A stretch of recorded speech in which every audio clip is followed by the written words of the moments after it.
प्रदेश में जिस तरह से प्रतिवर्ष धान खरीदी होती है उसी तरह का इस साल भी धान खरीदी का शुभारंभ हो चुका है। आप देख रहे होंगे जैसे सुबह पूजा पाठ के दौरान धान खरीदी हुआ और जिस तरह से माँ लक्ष्मी जी का यहाँ पे पूजा पाठ करके ये लोहंडीगुड़ा का धान खरीदी केंद्र है और यहाँ पर किसान भी मौजूद हैं, काटा चल रहा है।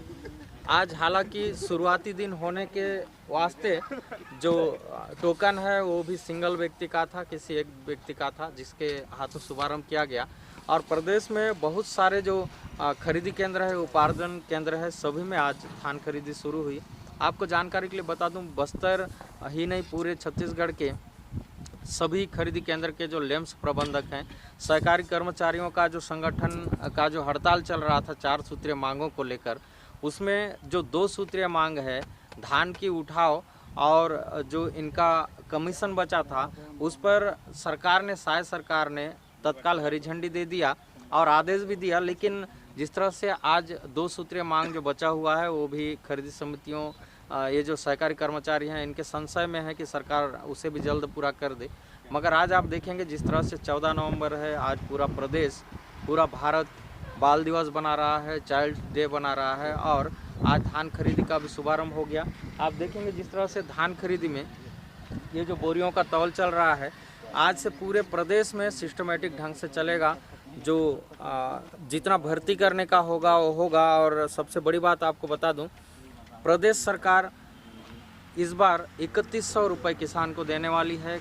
जो केंद्र सरकार है वो 2300 रुपये समर्थन मूल्य घोषित कर चुका है, लेकिन उसमें जो अतिरिक्त 800 रुपये है वो प्रदेश सरकार दे रही है।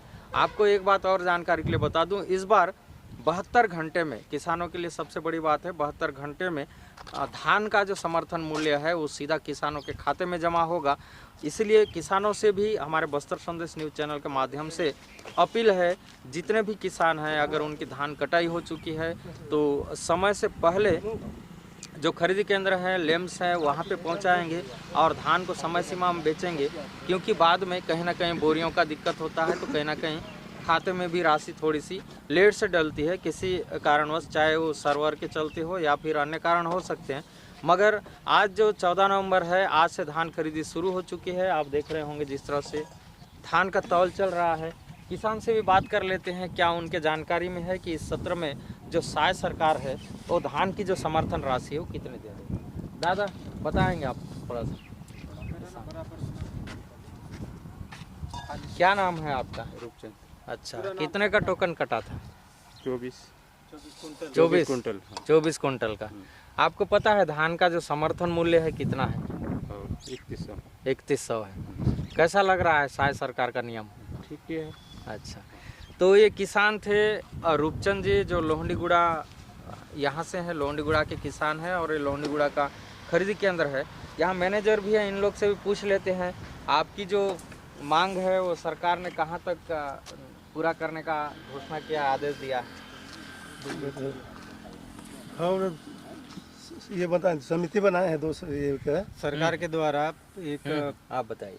एक समिति का गठन किया गया है। हाँ। उस समिति के द्वारा निर्णय लिया जाएगा, जिसके बाद ही सरकार ने हमारी मांगों पर विचार कर उसको पूरा करने की बात कही है। अच्छा। तो सरकार द्वारा हमारा जो 3 सूत्रीय में से एक मांग ये था, सेवा नियम 2018 में आंशिक संशोधन करने का।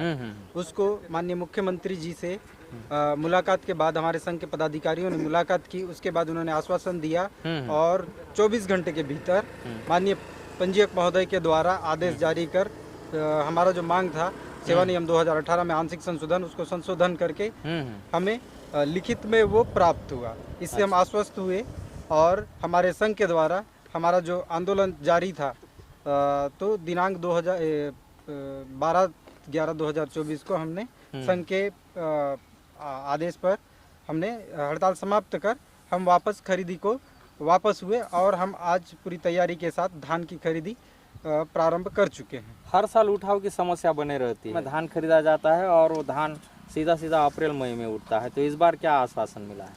भारी समस्या का तो सामना करना पड़ता है। सरकार के द्वारा कहा जा रहा है, अभी हमारे महासंघ ने सरकार से मुलाकात की, माननीय मुख्यमंत्री महोदय से उन्होंने आश्वासन दिया कि जो धान खरीदी नीति में 28 फरवरी तक अंतिम उठाव का जो नियम था उसको हटा दिया गया था, पुनः उसको अब संशोधित कर दिया गया है।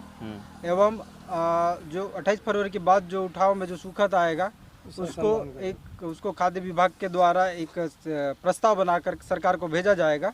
उस पर उसको सुखद का जो भी है भरपाई वो सरकार करेगी, ऐसा उन्होंने कहा है। इस बार बफर लिमिट का क्या सिचुएशन है? पिछले वर्ष बफर लिमिट 4100 क्विंटल था, परंतु बफर लिमिट के भी 10 गुना धान उपार्जित होकर संग्रहण केंद्र या अपना खरीदी केंद्रों में भंडारित रहता है, और जिससे बहुत परेशानी होता है, जिससे जगह की कमी हो जाता है, जिससे टोकन काटे रहते हैं तो किसान का और धान आता है, तो उन धान को कंटिन्यू खरीदी करने में परेशानी होती है, जिससे जाहिर है धान तो रखा रहेगा तो सूखत आएगा। इस वर्ष अपना बफर लिमिट जो है सॉफ्टवेयर के माध्यम से पता लगा 7200 क्विंटल इस खरीदी केंद्र में निर्धारित किया गया है, जो कि बहुत ज़्यादा है। अच्छा ये बताइए, पिछले सत्र का जो कमीशन है वो सारे लोगों को मिल चुका या नहीं मिला है? अभी तक कमीशन अप्राप्त है। तो इसको लेकर सीएम साहब से क्या चर्चा हुआ? तो सीएम साहब से संघ के पदाधिकारियों ने बताया है कि जिन जिन समितियों में सुखद आया है उनका माननीय उच्च न्यायालय में दायर किया गया है, उनका निर्णय आते साथ ही निपटारा होने के बाद सुखद की जो कमीशन की राशि है वो प्रदान की जाएगी। अच्छा, 72 घंटे में उठाव की जो अनुबंध होते थे पहले, इस बार क्या है?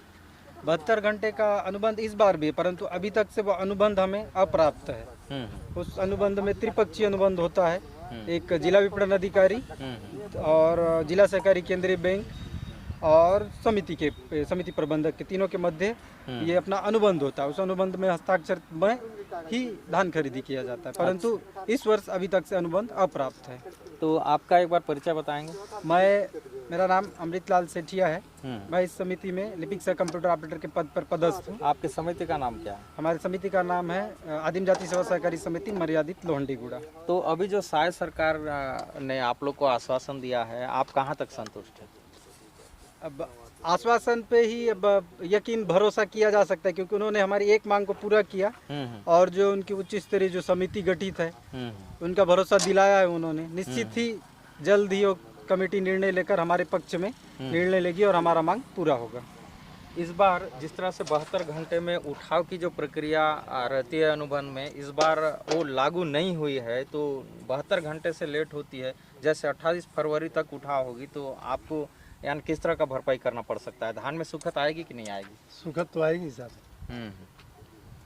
ये क्या हो गया आपके हाथ में? अरे फ्रैक्चर हो गया, गिर गया। बताइए, क्या नाम है आपका? तोप सिंह वर्मा। तो आप देख रहे होंगे इस खरीदी समिति के ये मैनेजर हैं जी। तो फ्रैक्चर के बावजूद भी आज शायद सरकार के आदेश का पालन करते हुए हाथ में जो पट्टी बंधा हुआ है उसके बावजूद भी इन्होंने धान खरीदी का शुभारंभ किया किसानों के साथ। आप देखिए किसान यहाँ पे धान तौल कर रहे हैं और किसान यहाँ पे लाए हुए हैं। एक टोकन था जिसमें 26 कुंटल का था और लगभग 60 बोरी के आसपास यहाँ पे धान पाया गया है।